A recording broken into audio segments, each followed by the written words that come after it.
And we're live now.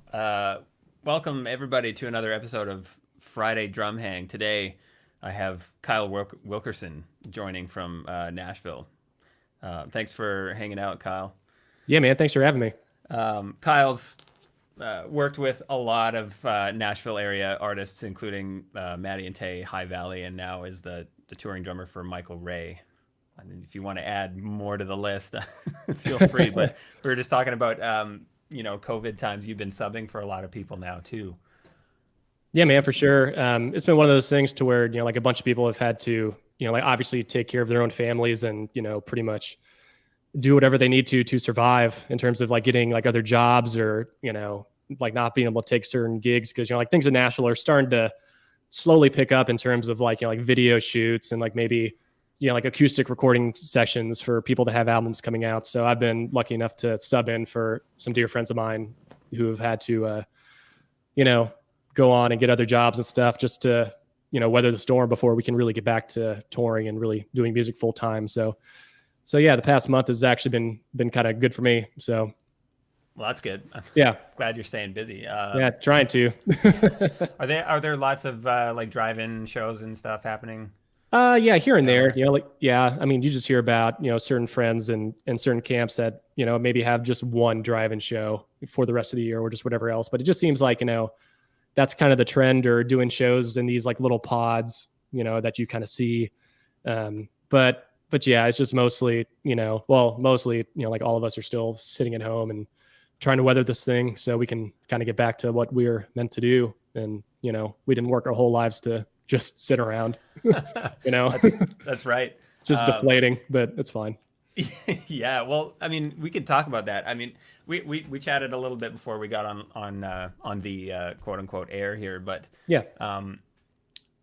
One of the reasons we've both started podcasts during this kind of downtime, both as something to do while we have the time, but also as continuing forward to have something after, like you said, a catalog of interviews and chats and things like that. But one of the other reasons I started this was to talk about mental and physical health during quarantine. A group of 5 or 6 of us would get together every week and just chat about how things were going and trying to keep on top of each other. So how's it been for you mentally and physically? I mean, like it's been actually pretty awesome because because I started a sports podcast with two other drummer buddies, Joey Sanchez, he plays for Scotty McCreery, and then our buddy Rob Mitchell, who is the drum tech for our friend Ben Caesar, who plays with Brad Paisley. So Rob no way. Yeah. So Rob is Ben's drum tech, and Rob's a fantastic drummer, like just in his own right. Rob's played with Chuck Wicks and that band Sixpence None the Richer, that was huge back in like the early 2000s.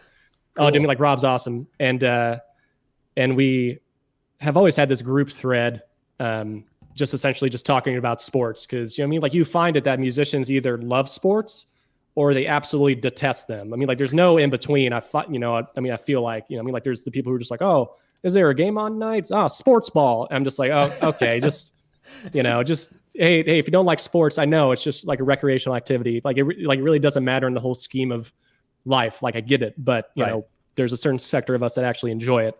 Right. So, back in June, I just had the idea of, hey, we're all just taking this pandemic seriously, because like we all have the same frame of mind about everything, because like we're not going out, we're not doing any, I mean, like we're completely playing it safe. And I know that Rob and Joey are doing that too. Right. So I just had the thought of, hey, like in about a month, let's kind of like brainstorm this thing. And plus the fact, I mean, we all have like all these like recording rigs. We all edit audio all the time. Like we know how to make things sound good. And we just love sports so much that we're just like, hey, just come over and let's just shoot a couple, episodes and just talk about sports and all that stuff and try to make it a podcast. And we have, and surprisingly, I think about like 75 people listen to it every week, which is still mind blowing to me. I mean, like it's only 75, but at the same time, it's like, okay, well, that's cool. But, but also like, it's been awesome just for mental health wise. Like I can actually see a couple great friends every single week. They come over, we just sit right over there and talk and BS about sports and all that stuff. And then, that normally puts me in a good frame of mind for the rest of the week, Right. So yeah, just for my mental health, like doing a podcast is great. And plus, like I listen to podcasts all the time, and like we're used to editing audio anyway for like Ableton sessions for live road work and stuff. And it's one thing I actually do enjoy. So once we get done with an episode, like actually go through it and like edit the whole thing just so it kind of flows better and like it's kind of quicker, just so it's not like rambling on, or there's not really any, too long a silence in there, I guess. So, but yeah, like I'd actually just love sitting down here and editing audio. It's actually very pleasing to me. I don't know why, but I just sit down here and I work, and that puts me in a good frame of mind. So I'm with you. The editing audio thing. I mean, and being drummers, you record a drum track and, hey, can you put it on the grid? Oh yeah. Yeah, sure. And it's cathartic, it's therapeutic, it's, you get into it and it's fun. But the editing the podcast thing is something that I don't put a lot of time into editing mine. Yeah. I mean that's fine too. It depends on your preference, but I mean, like for some reason, like there's a couple podcasts I listen to. One's like Armchair Expert by Dax Shepard. I mean, that one's great. And like, I just really love the flow of his, like there's no downtime. There's no like really dead areas in it. Okay. Because like nothing's more painful than listening to a podcast and, people are just like not talking or having dead air or just people saying the whole time. So of course I just try to go out and of course like edit all that stuff because, obviously we make a bunch of mistakes in ours, but I think I'm savvy enough to kind of edit those out and just, it actually makes sense. So right. Gotcha. I like doing it. I don't know why, but I do. That's interesting. Yeah. I guess it's a learning curve. I mean, you're just kind of like modeling your podcast after podcasts you've listened to, or have you done any research on podcast structure? And I know it's mostly just modeling, I mean, like, well, like it kind of goes back to, or me, like goes to, how we kind of shape ourselves as musicians, like you take bits and pieces of your, inspirations and stuff and put them all together. And then, like the lack of sounding like all those people actually, makes you, and that's your sound. So essentially that's just like the same thing with podcasting, it's just like, things from like Armchair Expert. And then, like I listen to a Barstool Sports podcast, Pardon My Take, and that's and like that's another sports podcast. And then, like I listen to like a bunch of true crime stuff, and then, like a bunch of, just like whatever else. And then like the podcast, like I just listen to all the time. Sometimes like when I don't mean to have them sound like that, sometimes I do and sometimes I don't. But, I just like to take, just like little bits and pieces of like all those and put them into ours. So amazing. Yeah. That's great. I didn't get a chance to check yours out this week. That was on the list of things to do. And then everything took a turn for the disorganized and hey man, it happens. Insane. Yeah. But so have you got like intro music for yours and everything? And yeah, like actually did intro music. Like actually pulled a cue that I did about a few months ago from a Instagram ad series I was doing music for. And then actually pulled the one that they didn't use, which I thought it was actually really cool. So like I pulled that one, and that's the intro music. And then like one of the stupid things I did at the beginning of this whole pandemic when we thought, oh hey, we're gonna be back in a month, great. Yeah. Like I started doing like remixes of like country songs or whatever. So like I actually just pulled like the instrumental of one of the remixes I did for the outro. So nice. Yeah, that's what it is. But yeah, I did all the music myself and produce it, edit it, and then I also do freelancing podcasting work as well. So like if someone has an episode that they want somebody else to edit, then I end up doing that as well, which, that's one thing I want to get into is just more producing and editing like for other people as well. Nice. Yeah. So that's just something I really enjoy.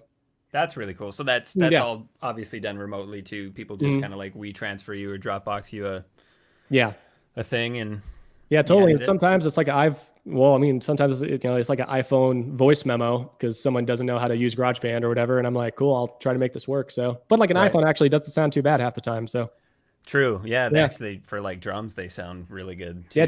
If you ever put a like iPhone, do a voice memo, like as like a crotch mic right here and just like super compress it, it sounds actually pretty cool. So sweet. I'm gonna try that out. I've tried the room, just putting it in the room, and it's pretty great. So that's about the only upside I'll give to Apple.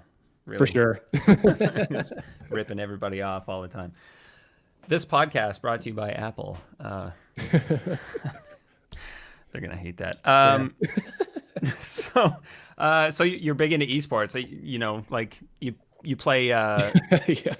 You play soccer? Is that the one you're playing right now? Yeah, I play FIFA online.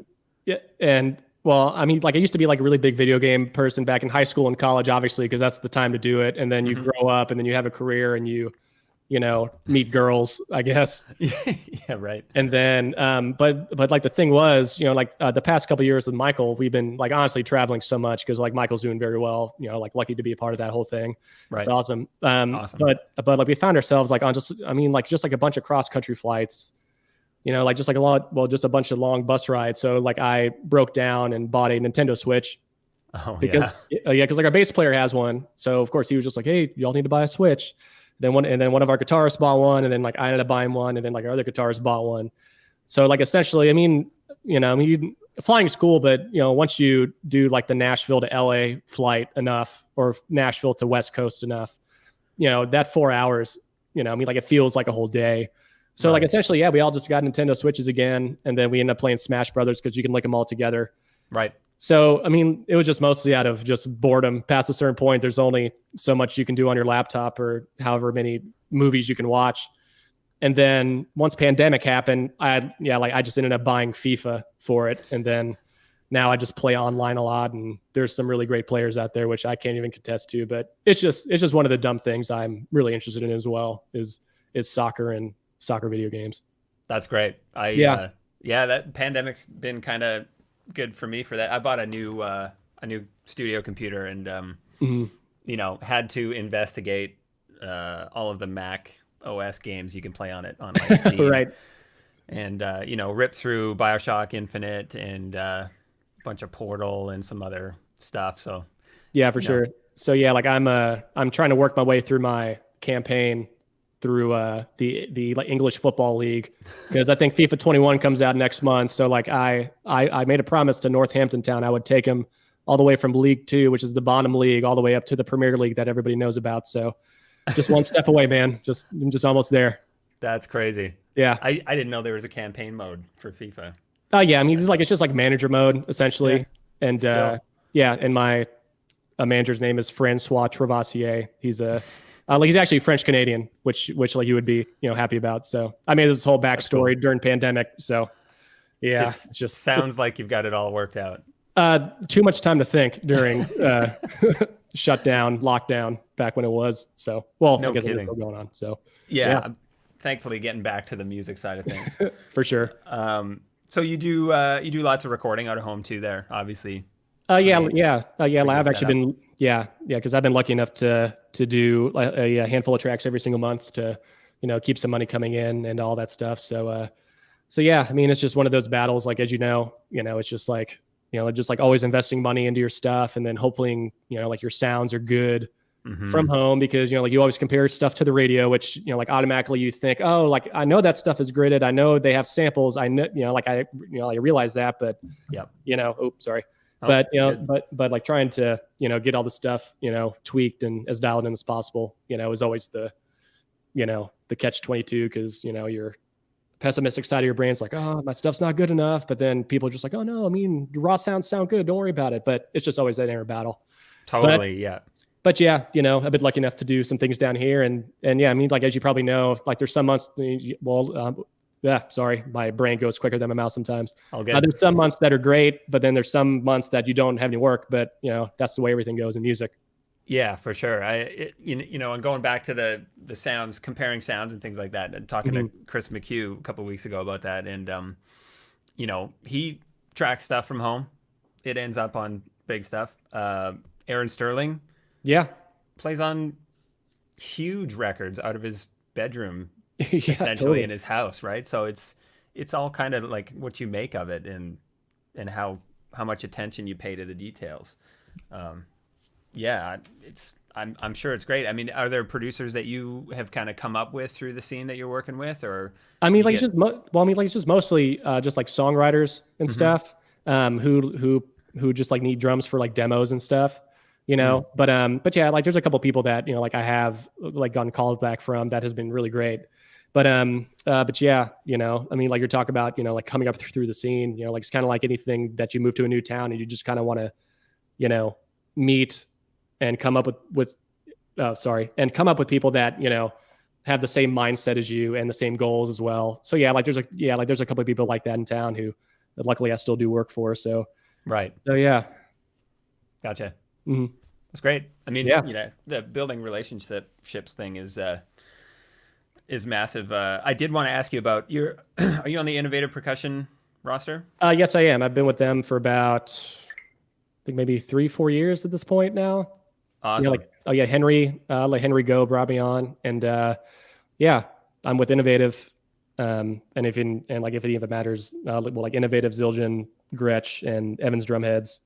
A big fat snare drum. I've known Chris for maybe 5 or 6 years at this point now, and he's awesome. Nice. So yeah, just cheap plug for all the sponsors, I guess. Yeah. If I was more prepared, I'd have like all of the little logos, and they would like on the screen and stuff. But no, that's kind of like a dude that shows up to a gig with like all of his company's logos on the kick drum head, and well, then like the artist turns around and it's just like, what the hell are you doing? Like, that's not me. What? This is an advertisement. Yeah, like it's not a fusion gig; it's a pop country gig. Yeah, yeah, exactly. Well, I mean, Henry has been nice enough to hook me up with a bunch of the Innovative guys. I kind of wondered what your how you started out with them. Like, did you get in touch with him? Did he get in touch with you? Yeah, like actually build. Yeah, because like actually got in touch with him through like a bunch of mutual friends who are also with Innovative. Because like I was talking to friends about the previous drum set company I was playing. For some reason, like I kept breaking sticks in like a clean, diagonal direction from like the tip down. Yeah, I know, it's weird. Cool. Yeah, and for some reason, I mean, like I would get a brick of sticks, and like maybe 2 or 3 would be like that. Okay. Well, then, like also like the sticks like wouldn't be weight matched either correctly. To where like if I dropped a stick live, or if one flew out of my hand. Like I would pick up another one and it would either be like super light or super heavy, like not really consistent within like the whole like model of that said stick, I guess. Yeah. So past a certain point, I'm like, I can't be dealing with this or worried about, say like we're doing like live TV somewhere, like I don't want to be worried about, like, am I going to just break a stick on the first downbeat because, there's a flaw like within the wood or whatever else. Right. And then through like a bunch of mutual friends who play Innovative as well, they were just like, oh, dude, call Henry, because, like Innovative, I just heard they had a great reputation. Of course, like went to Forks and, tried out a couple sticks. And of course, my friends just gave me a bunch of sticks as well to try out. And they were just super rock solid. And, I never really break a stick. Well, like unless just like the middle, like really wears down a lot, Right. Or like if the tip of the stick, if like one of the wood pieces just kind of frays off, that's when of course I change one out. Yeah. But yeah, like I think my technique is good enough to where like I don't, break sticks that often. And with the other company, I just felt like this is happening way too often. It's a clean break. I'm just tired of this. So that's when I contacted Henry. We got together at the Innovative offices, and I guess he liked what I was doing, and here we are. So shout out Henry Go. Thank you so much. No kidding. Thanks, Henry. Innovative. At least for me, like a couple of their stick designs were really cool. Like the Near Z signature was. I think Casey uses that all the time, and he sent me a bunch of stuff too. He brought a bunch up for me to try, Seth stick and 9As and stuff like that. And the Near Z one was cool because it was so different. And I think I ended up reaching out to Henry too. Yeah, he put me in touch with. Oh no. Not good. Come on, man. I know. I'm kidding. Oh, good. It's funny. I haven't had to order sticks in so long. Well, same. Yeah, like I think I've been playing on the same 3 pairs for like the past year because we haven't obviously done anything. Yeah, well, it's Rich. I knew it was Rich. Rich Magicaro out of L.A. Yeah. Has been my guy. I don't know how they're doing with the COVID times right now, but so shout out to Rich too for hooking me up. But everybody at Innovative has been so nice. Yeah. So let's get into earlier in your career then. if we can. For sure. What's your musical background? You play through school and stuff, and take Yeah. lessons when you're a kid, and Yeah, the first lesson I took, I remember I was in first grade. I actually took from my school's computer teacher, which sounds really weird. And I just, for some reason, like his name was Mr. Bradford. I really don't know his first name. Like I'm sure my parents know. But yeah, like I took drum lessons when I was in first grade. And like, I think I took them up until maybe fourth grade. And I was actually born in Florida and moved to North Carolina when I was 10. So my parents moved. Because I think my dad got a job offer up there that he couldn't turn down. So like we ended up moving, but like I remember I didn't have drum lessons from about fourth grade until we moved to North Carolina because, you know, you're young, you know, like you're in elementary school. So like your brain's going a mile in a minute. Like you just want to do what all your friends are doing, like sports or whatever else, or just like what other activities that, you want to do. Right. So essentially we moved to North Carolina, and then that's when I kind of just had the bug again, I think, to take lessons again. And then like I ended up taking lessons fifth grade, all the way up through high school, went to college or university, as you guys like to call it. Right. For music education and performance. I went to Appalachian State in Boone, North Carolina. And then, I actually student taught for a year. And then I taught music actually for a year. And then after that, that's when I moved to Nashville to pursue the drum set thing. So, yeah, that's a journey. So the teaching thing, was it always your plan to just kind of perform, or was the whole thing was to perform, but you know, like my parents, you know, pretty much back up. So pretty much like as soon as I got done with high school, I think I wanted to move to Nashville, LA, New York City just right away at 18, which now that just seems, you know, just crazy. Right. But luckily my parents were just like, hey, you know, just make sure that you go to college for us, you know, like just get a degree in music ed, because like, you never know what's going to happen to you. Like you could, you know, like lose a leg, lose an arm, something may happen to you to where, you know, like at least you can still have a career in music. Like you can teach, you can, you know, do whatever else. I'm like, okay, that makes sense. Right. Plus now looking back, I'm like, well, I probably enjoyed college way too much. So of course, like I just had a great time there. Yeah. So, but yeah, so like my parents just wanted me to get a degree in music, and just to get a degree period, I guess. Right. And then during my time in college, you know, like I got really immersed into the whole classical percussion thing. Now, mind you, I've been playing drum set like this entire time, you know, like I've been playing gigs on weekends, you know, like I just always wanted to pursue the drum set thing. But then once I got into college, you know, that whole scene, you know, like minus like jazz band and stuff, it's like if you're like a performance major and like an education major, then you're essentially just like thrown into the world of classical percussion, which, you know, you're playing with symphonies, wind ensembles, you know, chamber ensembles, like all this stuff, you know, like I played in the opera orchestra, you know, like every year that I was in school, you know, and to the point where like I actually wanted to go get my master's degree, you know, in percussion performance, and then like eventually work your way up to, okay, master's, doctorate. Hey, like I want to teach at a university, you know, and with all that stuff. Yeah. So, you know, like once you kind of get immersed into that, like it's kind of hard to just like automatically shift back to, oh, like I want to move to an LA or Nashville to play drum set, you know, like, right. But like, once again, you know, like I'm still playing drum set, like in Boone on the weekends, I'm still, you know, playing with bands and stuff, but like, you know, but like, it was kind of weird because, you know, like half of my friends just saw me as as classical percussion guy, but then the other half of my friends were like, oh no, he just does drum set, you know, he's going to be in a rock band or just whatever else. Right. Yeah. So, sorry, go ahead. Pigeonholed twice almost. Right. Yeah. Interesting. Right. Yeah. So then once I went to go student teach, like I actually had, what do you call it? A graduate,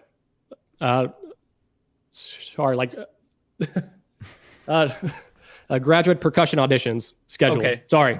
Yep. No worries. I just had a complete mind blank on that one. That makes like I had for those, each of us now. For sure. So yeah, like I had those scheduled. But during that time, like I actually came to Nashville twice to record two different albums with a band I was playing with. Okay. And then like every single time I came to Nashville, I kind of fell more and more in love with the town, you know? Yeah. So For past sure. like the second time like I went, you know, like I had all these graduate uh graduate auditions Yeah. scheduled. And then like past a certain point, I'm like, man, I really don't want to be playing like snare drum excerpts or, you know, Yeah. or I mean, like, or like mallets or like marimba or timpani excerpts for like the rest of my life, you know, hoping that, you know, I'll get a university job or get a job with some symphony orchestra, which, you know, well, like, which at that point, you know, like orchestras were kind of dying off, Right. you know, Yeah. and as a percussionist, it's just like, you know, that's like the hardest job to get in a symphony because dudes stay there until they're like 80 to where like they can't move anymore. Yeah, totally. So it's just like, you know, I mean, like, do I want to go with that route or do I want to go with the route that, you know, like I've always wanted to go, like ever since I was in, well, like elementary school watching, you know, Dave Matthews Band on SNL, you know, watching Carter, you know, I mean, I was like, oh, cool, I want to do that. So once I kind of got that through my head, and the second time I came back from Nashville recording one of those albums, I actually canceled all my graduate auditions, and then I set a moving date to move to Nashville, and that's what I did. So wow, yeah, nice, and it turned out great. Yeah, I guess so. I mean, we're still on the trek, but you know, I mean, like luckily I haven't starved, which there was a couple points to where it was close, but you know, I mean, like we all have those moments of like, I only have maybe about $500 in my bank account. I hope some gigs show up this winter, you know? Yeah. But you know, like everybody goes through that. And of Yeah. course, like I did, you know, I mean, yeah. So how long ago was it that you moved to Nashville then? 2010. So 10 years ago. So, okay. So yeah, this past June was my 10th year anniversary in town. So, and I spent it at my house, not being able to do anything. Well, congratulations. Oh, thanks, man. It's great. So the 5 to 7 year rule is pretty accurate. Oh yeah, totally. In this case too. Oh yeah. Because like I think after my third year, like I actually started to, you know, play a lot to where like I didn't have to worry about like, you know, like where my next month's rent was going to come from. You know, like, you know, like which like that was huge because, you know, I mean, like winter time in town back then, especially because, you know, like Broadway, like really wasn't hopping during like, you know, December up until February. And like, that was when I think Broadway was, you know, still filled with some really, you know, well, I mean, like with some really great players, right. You know, to where, yeah, like your Broadway gigs, like you would just get your base pay of like $30 and be like, well, we'll see if I can pay rent this month with that. Oof. You know? Heavy. So yeah, for sure. But yeah, you know, like I hit year 3 and then like, that's when everything started to click and make sense to me in terms of, you know, some sort of financial stability, you know, like as much as you can get at that point, you know, depending on your, you know, well, just like your way of life and like what your quality of life wants to be, you know, like in your opinion. So yeah. So yeah, after year 3, things kind of to steamroll after that. So I'm pretty lucky compared to some people in town. Awesome. That's great. How's Broadway changed over the years? Well, so since Nashville's becoming like the it town to be in, you know, I mean, like people just, I mean, still think that, you know, like playing down there is like the end all be all, you know, and stuff. But I mean, like, it's just more like rowdy down there. And I mean, and gosh, I mean, like, I don't want to sound like really terrible saying this, but you know, I mean, well, cause like I've kind of found like the quality of musicianship, it's kind of gone down like, well, just like over the past few years. Right. You know, to where, you know, like back, like when I first moved, like, I mean, like everybody that was a hot shot that I knew still played down there and still had the road gig and stuff, you know, it was great. But with Nashville being like the it city, you know, just like with everything else, you know, just like a bunch of people move and then, you know, just some people kind of get stuck doing that scene. And sometimes like the musicianship is great because like I know like a bunch of people who play down there, you know, like that are awesome, but like just, well, like it just seems like more and more, you know, like the people who kind of move to town and just want to play down there, you know, like people think, oh yeah, that's Nashville live music. That's the Nashville live music scene. I'm like, no, that's not it. Playing covers every night. Yeah, for sure. You know, but like there's nothing wrong with that. You know, I mean, no, you know, it's a great way to live, you know, but just like the quality of musicianship down there compared to maybe 10, 15, 20 years ago. You know, I think most people in town would agree it's kind of gone down like a little bit just with the influx of new people moving to town and just all that stuff, you know. Cool. That's great. I mean, that's really good insight. I mean, I've wondered myself. I'd thought a few times about, well, I plan on going to check it out, but yeah, for sure. You should. Thought about moving down to do the thing, but with the influx of people every day, seems silly without some kind of connection there first. Yeah, for sure. And plus, like, especially now with the whole pandemic thing, it's, like, I feel for the people who were planning on moving here this year, and hey, there's really nothing going on, so gosh, I mean, like, I was like nervous as hell, like moving 10 years ago. Like, I couldn't imagine like moving now, No kidding. Yeah. So, I know a few people up here that had planned on it or did move and, had come back shortly after the pandemic, and it's not a good place to be for sure. So what, just going back to, you're kind of progressing through the Nashville scene, in quotes. What was your first kind of big touring gig in Nashville or based out of Nashville? Oh yeah, my first like major label act touring gig was with a duo named Maddie and Tae, and like I think they actually just got the #1 song like maybe a few weeks ago, like in the US, which is awesome. So yeah, like I actually got a call for that. Like I remember playing a wedding with a band I was playing with, and like I get this call saying, hey, like we want you to come audition for this radio tour, which, like, if people don't know what a radio tour is, it's like, you have a new artist in Nashville and like you seriously go around to all these radio stations, playing your single and playing maybe 3 or 4 songs, and, that you else have like in your, just like repertoire and stuff. And you essentially go meet all these program directors, like all these radio stations, in hopes of them liking you to where they can kind of get behind you and they want to play your single. Mm-hmm. And Maddie and Tae, they had this song called Girl in a Country Song that just got released. Like that was gaining traction, which was a huge song that year. Massive, it was unreal. And the guy that co-wrote that song with them, he was playing cajon on radio tour with them, but he's not a percussionist. He's just a songwriter, Okay. To where like they were like 18 back then. So like it was more of a comfort. Hey, this guy's here, like he can kind of guide us along. Right. But then of course, the first month in the radio tour, he's just like, well, I can't do this forever. So like actually got a call for that, through friends of friends, obviously as you do, people just recommend you for stuff. Yep. And, of course I go in and this whole thing's on cajon, shaker, whatever else. And then I ended up getting the gig, and that was a Friday afternoon. And then I got the call on Saturday. Okay, cool. Yeah. We leave on Monday for the next leg of radio tour, and you're going to be gone for a month, essentially. Ooh. Yeah. Yeah, because mostly, I mean, because like radio tours happen, like Monday through Thursday, Friday. Yeah. And then most people come back for the weekend. But since the song was doing so well, they were just like, yeah, we're just going to hammer out as many things as we can. Right. So essentially, yeah, I ended up doing radio tour with them. And then that ended up being a 3.5-year stay with them. And then, so that was my first just like real opportunity on a gig. And like at the time, like it just ended up blowing up. So yeah, that was a fun ride to be on.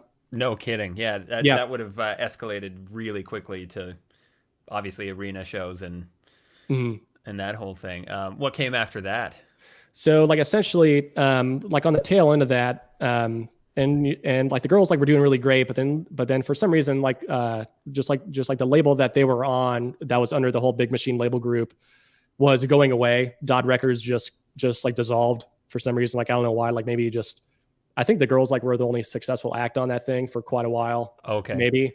I'm not quite sure. Well, like really what happened there, but once that happened, like of course, like the girls like were kind of like just kind of like in a limbo of, hey, like what are we gonna do?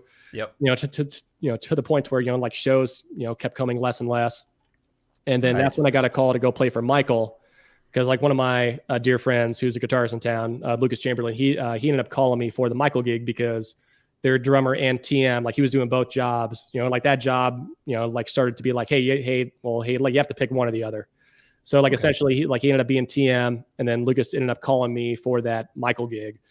And then so between like the kind of like the up in the air limbo with the Maddie and Tae gig, like I didn't know where my next paycheck was going to come from, because I didn't know if like they were going to take some time to regroup or like what was going to happen.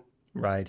And and like when you have this gig over here that like you're great friends on, and he's working a lot, it's kind of hard to turn down at that point. For sure. So like that was a real tough decision to make, but but then like once coming on with Michael, like that was great. So went from Maddie and Tae to a Michael Ray, and I've been with Michael for 3 years at this point now too. So awesome. Because it just seems like yesterday I just started with the girls, and it's been 6.5 years later. So it's just kind of time flies, man. Yeah, for sure. What were some of the challenges switching gigs? I mean, stylistically, technically, from Maddie and Tae to Michael Ray, what were some of the big kind of like paradigm shifts that you had to deal with? Oh, for sure. Just like bigger drums for sure. Because like on the Michael gig, like his music is more rocking, like more just like in your face. Mm-hmm. And like the Maddie and Tae gig was awesome because I mean, like there were so many moments of playing with finesse. Like actually played a train beat and a shuffle on a country gig. That was weird. Like in this day and age, actually thinking about it. That's right. But yeah, I mean, just like the shift from, just like the way that I approach the music, like obviously changes. And then, I mean, like going to play from, like 2 females to like a male artist, like that's like a huge, change in hang wise too, like just right. just like your approach to like maybe senses of humor and just like personalities and stuff, So yeah, I mean, like it was a small adjustment, but I like ended up being, like really great with Michael so far. So awesome. Yeah. Right on. So kind of want to get into the Ableton side of things here. Yeah, for sure. Do you program all of Michael's stuff too? I'm assuming. Yes. Yeah. Yes. Yeah. Like I did that. And then and then when I was with Maddie and Tae as well, I did their rig, and like I still get calls from their drummer Colton sometimes, who, like just may need a question or something about something. So yeah, I do Michael's, and then I also do a John Party's rig as well. So That's right. I've kind of expanded into doing it for other artists that necessarily don't want to deal with it. And that's been awesome too, because I really enjoy the OCD-ness of, like having a really clean session and making it as easy as possible to navigate to where, like they won't have any, major malfunctions, but yeah, like there's always a risk of something happening because you're dealing with technology. So yeah. So you redundant rigs and everything come in handy if you can afford them. And so how did you get into that then? What's the genesis of the Ableton programming? I mean, like essentially it's just like, I mean, like, well, like whenever you do these festivals with other artists and with other friends, like people like are always just scoping out, like other people's, like rigs and stuff. Mm-hmm. And like, I think it was back when, back when I was playing with Maddie and Tae, like we were just doing some things and people just like would always come up and just ask, oh, well, like what kind of rig are you running?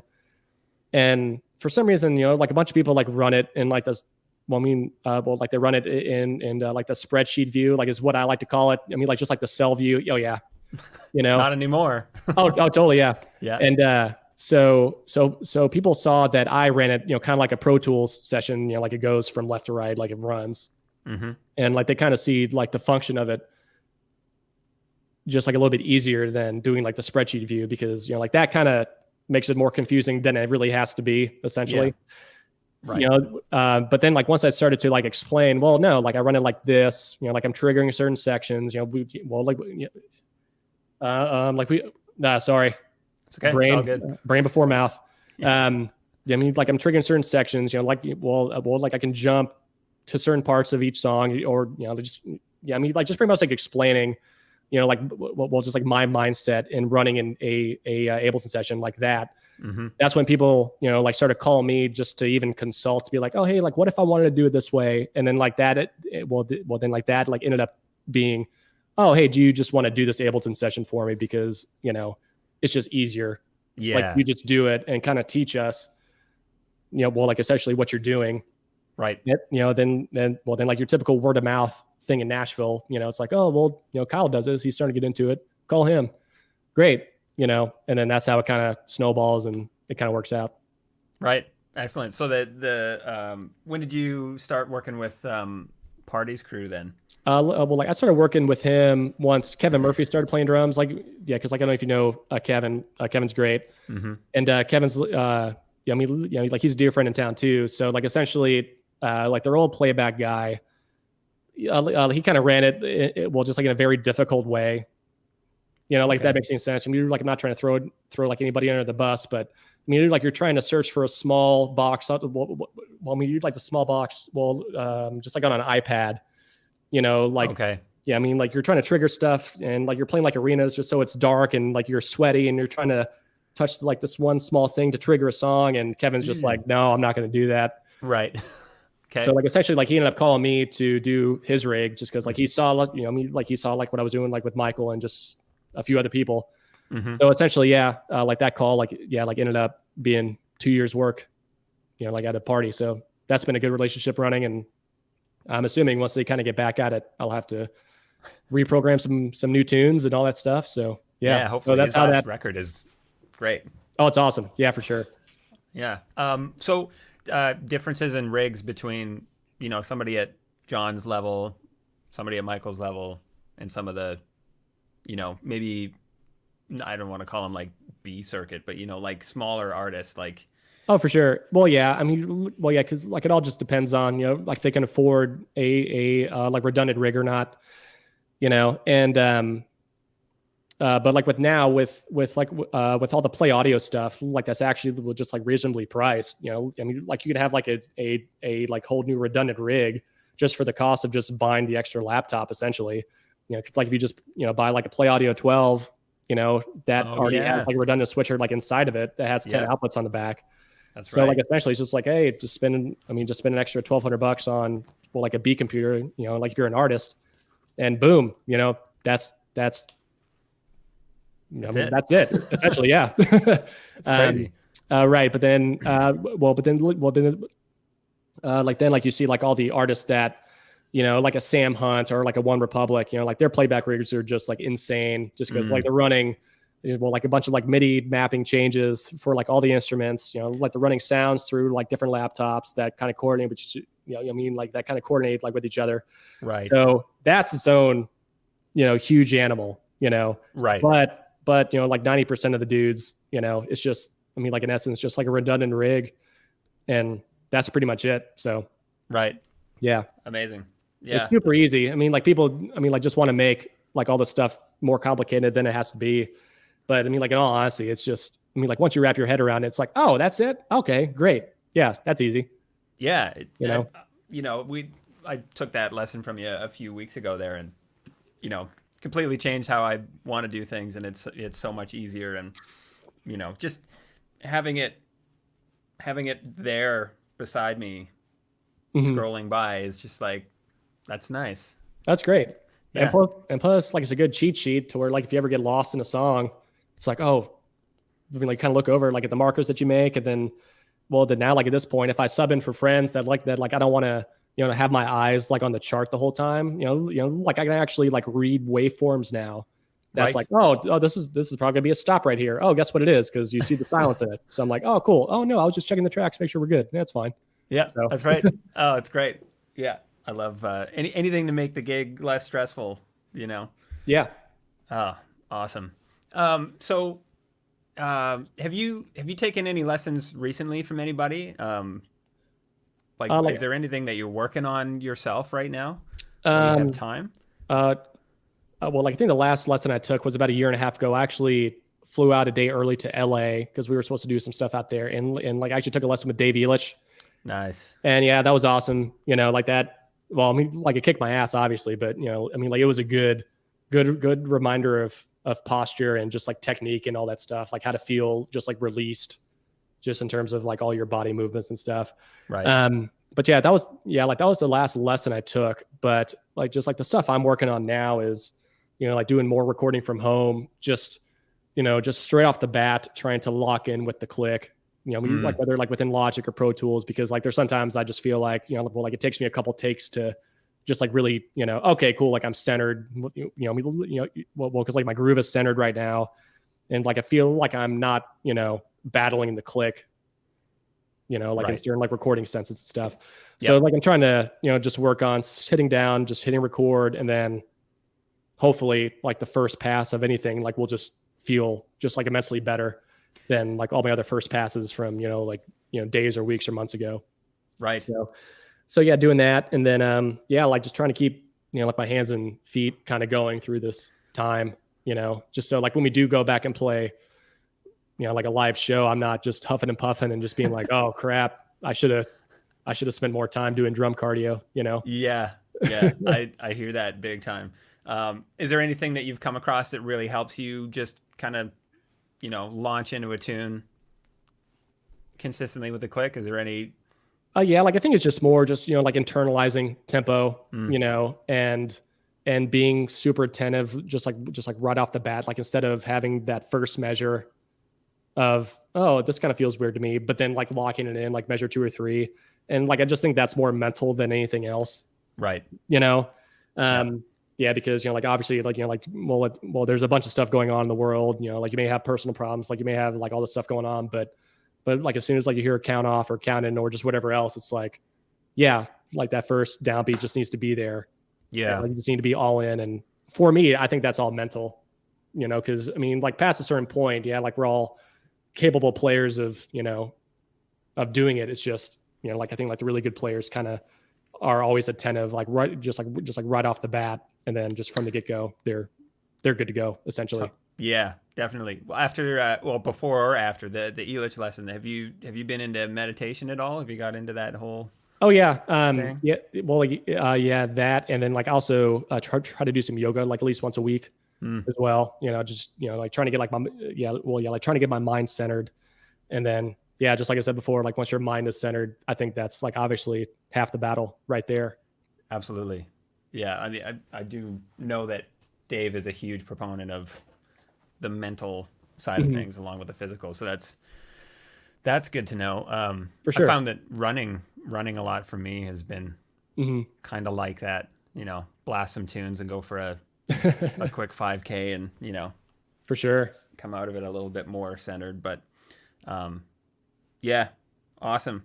I don't have a whole lot more to touch on, so I think this is probably a good place to wind this up.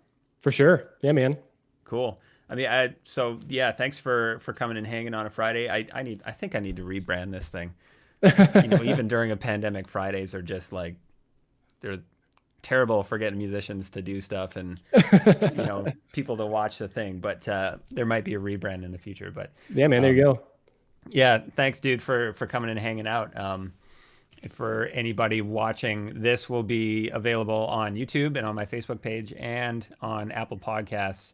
And wherever else that gets distributed to. I mean, maybe I'll pick Kyle's brain after about podcast dissemination. But, yeah, just submit your feed, and then hopefully they'll accept it, which they will. It's fine. Yeah, no, I've got a bunch of stuff up on Apple Podcasts, but nice. Doing it correctly, I don't know. We'll see. I'm sure you're fine. You're fine. Great. Thanks again, dude. Hang around man. for a minute after I hang up here. For everybody watching, the next episode will not be next weekend. It will be 2 weeks from now. I have James Byer penciled in of Byer drums. We're going to talk about his steel snare drums that he hand makes himself and that lots of players are getting their hands on these days, and they sound really good. So shout out to James. I'll see you in a couple weeks. Thanks again, Kyle. Yeah, man. Thanks for having me. All right.